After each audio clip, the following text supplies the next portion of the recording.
ষষ্ঠম অধ্যায়। ষষ্ঠম অধ্যায়ের কথা হচ্ছে পৈঠান। পৈঠান নামের একটা জায়গা ছিল, সেখানে একটা রাজা ছিল, রাজার নাম ছিল জনশ্রুতি রাজা। ইনি এত ভালো রাজা, এত মানে উনি ছিলেন ক্ষত্রিয়, কিন্তু কি বলে ব্রাহ্মণের গুণ ছিল। সবসময় যজ্ঞ করবে, দান করবে, তপ করবে, মানে খুব সুন্দর গুণ, ভগবানের ভক্ত। তো উনি এত সুন্দর গুণ ছিলেন যে উনাকে দেখতে জুনে কিংবা উনি যে যজ্ঞর আয়োজন করেছে সে যজ্ঞ দেখতে জুনে দেবতারা আসতেন। আর অনেক সময় দেবতারা কি করতেন, মানে কোনো রাজহংসর রূপ নিয়ে চলে আসতেন জাস্ট ওই জনশ্রুতি মহারাজের দর্শন করতে জন্য। তো একবারে কি হলো, জনশ্রুতি মহারাজ অনেক বড় যজ্ঞ আয়োজন করেছে, সবাই ওখানে এসেছে, যজ্ঞ পরে সব যজ্ঞ প্রসাদ নিয়েছে আর সবাই চলে যাচ্ছে। যখন চলে যাচ্ছে তখনই যে দেবতারা, ছোট ছোট দেবতারা যারা, ওরা কি করেছে, একটা রাজহংস রূপ নিয়ে ওরা উড়ে উড়ে চলে যাচ্ছে নিজে ধামে। তখন এই জনশ্রুতি মহারাজ ওনার রাজভবনে উপরে দাঁড়িয়ে এরকমই দেখছে। তো দেখার সময় ইনি খুব বুদ্ধিমান ছিলেন, ইনি পশুর ভাষা বুঝতে পারে, যদি কোনো পাখির ভাষা, পশুর ভাষা, গাছের ভাষা, সব কিছু, মানে খুব জ্ঞানী ছিলেন। তো উনি শুনছেন যে দুইজন পাখি কিছু কথা বলছে, তো ও শুনতে চাচ্ছে কি বলছে। তো একজন পাখি আরেকটা পাখিকে বলছে, এই এখান থেকে আমরা উপর থেকে উড়তে নেই, এখানে জনশ্রুতি মহারাজ দাঁড়িয়ে আছে, জনশ্রুতি মহারাজ হচ্ছে পুণ্যশালী রাজা, উনার মাথার উপর থেকে আমরা উঠলে আমাদের অপরাধ হবে, একটু দূরে থেকে উড়ো। তো আরেকটা পাখি বলছে, কি তুমি জনশ্রুতি মহারাজের ব্যাপারে এত বড় বড় কথা বলছো, কি তুমি রাইকুয়া মুনির ব্যাপারে জানো না নাকি? তো কি কার নাম বলছো তুমি? ও রাইকুয়া মুনি, এরকম বলে বলে দুইজন চলে যাচ্ছে। তখন এই জনশ্রুতি মহারাজ এই কথাগুলো শুনে ফেলেছে। উনি বলছে, আমার থেকে কেউ গ্রেট আছে, কেউ মহান আছে, রাইকুয়া মুনি কে? আমি জানতে চাই, ওনার ব্যাপারে তো আমি কিছু শুনি না। তখন উনি সাথে সাথে কী করছে, ওনার যে রথসারথি, ওনার নাম ছিল মাহাকে ডেকে বলছে, এই মাহা, তুমি আমার জন্য একটা সেবা করো, এই রাইকুয়া মুনি কে আমি জানতে চাই, খুঁজো, পুরো ভারতে খুঁজো, আমি রাইকুয়া মুনি দর্শন করতে চাই। তখন ওনার রথসারথি বলছে, ঠিক আছে মহারাজ, আমি চেষ্টা করব।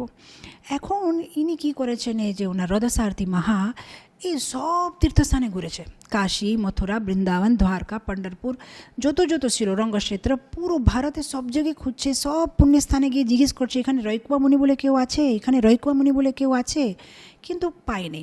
শেষে কাশ্মীর গেছে।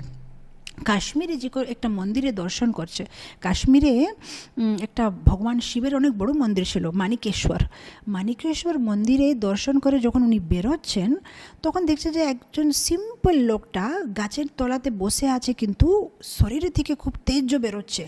তো এই ভাবছে, মনে হচ্ছে ইনি হবেন। তো উনি সাথে সাথে এই মাহা গিয়ে ওনার পায়ে ধরে বলছে, আপনি কি রাইকুয়া মুনি? বলছে, হ্যাঁ। ও, আমি আপনাকেই খুঁজছি, আপনি কি একবার আসবেন, আমার রাজা আপনার সাথে দেখা করতে চায়। তো রাইকুয়া মুনি বলছে, আমি কোথায় আসবো না, আমি এখানেই থাকবো, উনি যদি দেখা করতে চায় ওনাকে এখানে আসতে বলেন।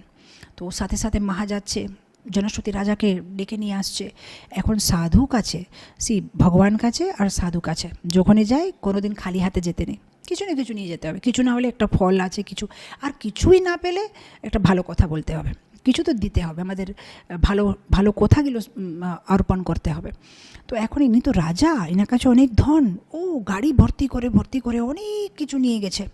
আর যখন শেষে মানে ওনার কাছে যাচ্ছে, বলছে, রাইকুয়া মুনি, আপনি আমাকে আশীর্বাদ করেন, আর এসব যে আপনি গাড়িগুলো দেখছেন এসব কিছু আপনাকে অর্পিত।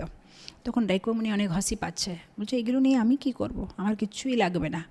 তখন রাজা জিজ্ঞেস করছে যে, আমি আপনাকে একটা কথা জিজ্ঞেস করতে পারবো, আপনার এত সন্তোষ কি করে আছে মনের মধ্যে, মানে আপনার এরকম কিছু ইচ্ছা না, মানে এত যে সুন্দর সুন্দর জিনিস আছে দেখে আপনার মনে হচ্ছে না যে আমি কিছু নেব, এত বেশি সন্তোষ কি করে আছে আপনার, মানে সন্তুষ্ট কিভাবে আছেন আপনি?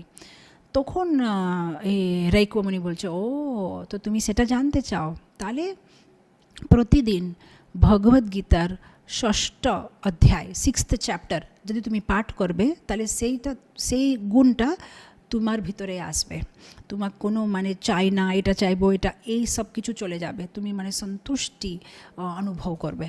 তখন ইনি খুব খুশি হয়, বাস আমি এটাই জানতে চাই, আমার কাছে সব কিছু আছে, কিন্তু আমি সেই ভাবটা, এসব গুণা, ভক্তের মধ্যে এসব গুণ থাকতে হবে বলে ভগবদ্গীতাতে অনেক জায়গাতে ভগবান বলেছে, সমা দুঃখ সুখ শমী সন্তুষ্ট সততম যোগী যথাত্মা দৃঢ় নিশ্চয়া ময়্যার্পিত মনোবুদ্ধি योमत ভক্তা সমে প্রিয়া। আপনি দেখবেন ভক্তি যোগাতে ভগবান 12th চ্যাপ্টারে অনেক কিছু 31 কোয়ালিটিস দিয়েছে ভক্তের ভিতরে।